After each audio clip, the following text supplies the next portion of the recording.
नमस्कार, मैं doctor Yogeshwar Shukla, cancer surgeon Bhopal से। आज ओरल कैंसर। क्यों ओरल कैंसर?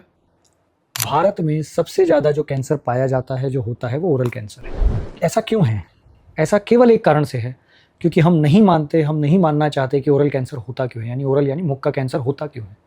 मुख का कैंसर केवल तंबाकू, गुटखा, सुपारी के सेवन से है, जिसके कारण हम भारतवासी आज की डेट में वर्ल्ड में सबसे ज़्यादा कैंसर पीड़ित हैं। जब भी ये बात मैं किसी को कहता हूँ जो सेवन करता है, तो एक ही बात कहता है कि साहब, जो नहीं खाता उसको भी तो होता है, तो हम खा लेंगे, देखा जाएगा जो होगा। ऐसा नहीं है। बात आंशिक रूप से सही है। अगर मैं 100 मरीज लूँ कैंसर के, ओरल कैंसर के, तो 97 मरीज वो होते हैं जो या तो गुटखा, सुपारी, तम्बाकू इन सब का सेवन कर रहे हैं। केवल 3 से 5% लोग ही ऐसे हैं जो कि नॉन एडिक्ट हैं, नॉन यूजर्स हैं, मतलब वो इनमें से कुछ भी नहीं खा रहे हैं तब भी उसको कैंसर हुआ है। उसमें अन्य कारण हो सकते हैं। दांत शार्प हैं जो कि घाव कर रहे हैं, घाव भर नहीं रहा है। डेंचर्स यानी आर्टिफिशियल दांत लगाए गए हैं, आर्टिफिशियल दांत कैपिंग लगाई गई है, ओल्ड एज में पूरा डेंटिशन बनता है, वो डैमेज कर रहा है, तो उसमें होता है।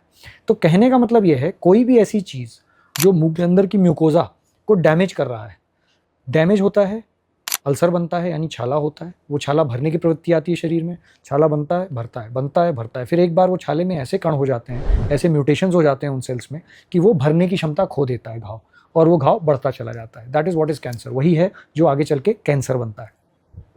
तो इसका सबसे बड़ा जो कारण मैंने बताया आपको, तंबाकू गुटखा तो है। सुपारी एक ऐसी चीज़ है जो बहुत मिस्ड है।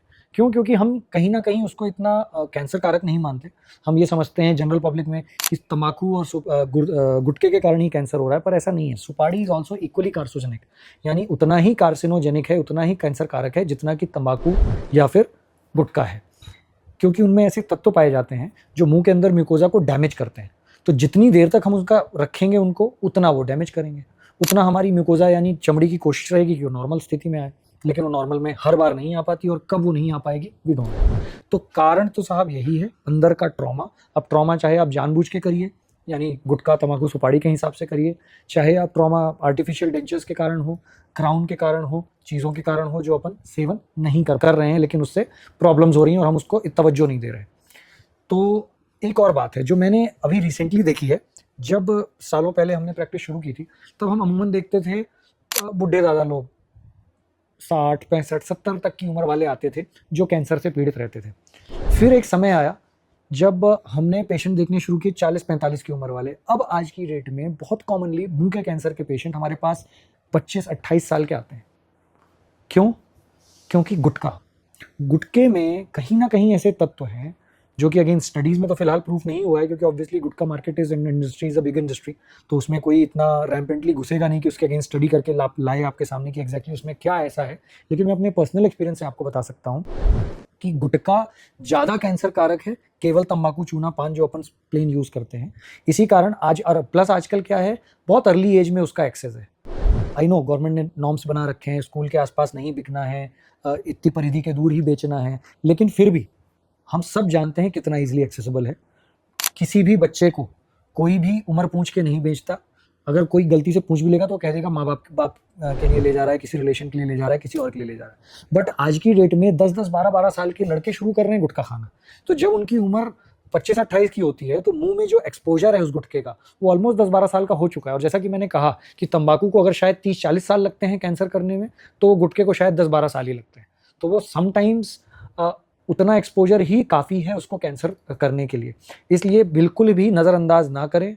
इतनी एड कैंपेन्स जो चलती हैं, जो गुटखे में फ़ोटो डाली गई है चीज़ें, वो कहीं से भी मनगढ़ंत नहीं है। इतना मजाक उड़ाया जाता है। आपने कभी सोचा है ये जो कॉमेडी शोज़ आते हैं उसमें मुकेश का ही मजाक क्यों उड़ता है?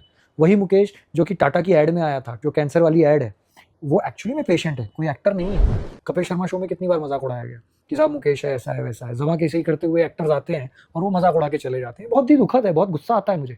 लेकिन क्या कर सकते हैं हम? ये कर सकते हैं कि जो हमारे पास प्लेटफॉर्म है, जैसे मैं यूज़ कर रहा हूँ, उसको यूज़ करें और अवेयरनेस लाएं कि नहीं, अगर वो हीरो सो कॉल्ड हैं बट वो केवल एक्टर्स हैं और वो अपनी कहीं ना कहीं जो मोटी फीस है उसको जस्टिफाई कर रहे हैं एड कैंपेन्स की, इसलिए वो उसका मजाक उड़ा रहे हैं। But this is very real.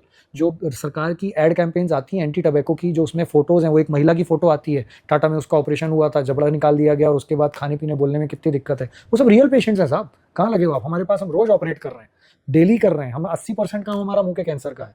तो कहीं ना कहीं ये सब कारण ही है ना कि दुनिया में कहीं नहीं हो रहा, केवल टबैको यूजिंग कंट्रीज में हो रहा है। तो इसलिए उसको नज़रअंदाज बिल्कुल मत करिए। ये जो चीज़ें हैं ये कैंसर कारक हैं, 100% कैंसर कारक हैं। इनसे दूरी बना के रखिए। और कहीं ना कहीं अगर आप खा रहे हैं तो लोग ये कहते हैं साहब हम छोड़ नहीं पा रहे। क्यों नहीं छोड़ पा रहे? आप प्रोफेशनल हेल्प लीजिए, साइकाइट्रिस्ट हैं, डी एडिक्शन सेंटर्स हैं, वो बिल्कुल आपकी हेल्प करेंगे और ये बिल्कुल छोड़ा जा सकता है। तो इसलिए एक ही बात, कैंसर तंबाकू, गुटखा, सुपारी, इन सब चीज़ों से होता है, उनका सेवन ना करें। और आसपास अगर परिवार में आपके कोई करता है तो उसे भी ये वीडियो दिखाएं और बताएं कि ये कैंसर कारक है, मतलब है, कैंसर अपने को मिटाना है, इससे अपने को दूर रहना है। धन्यवाद।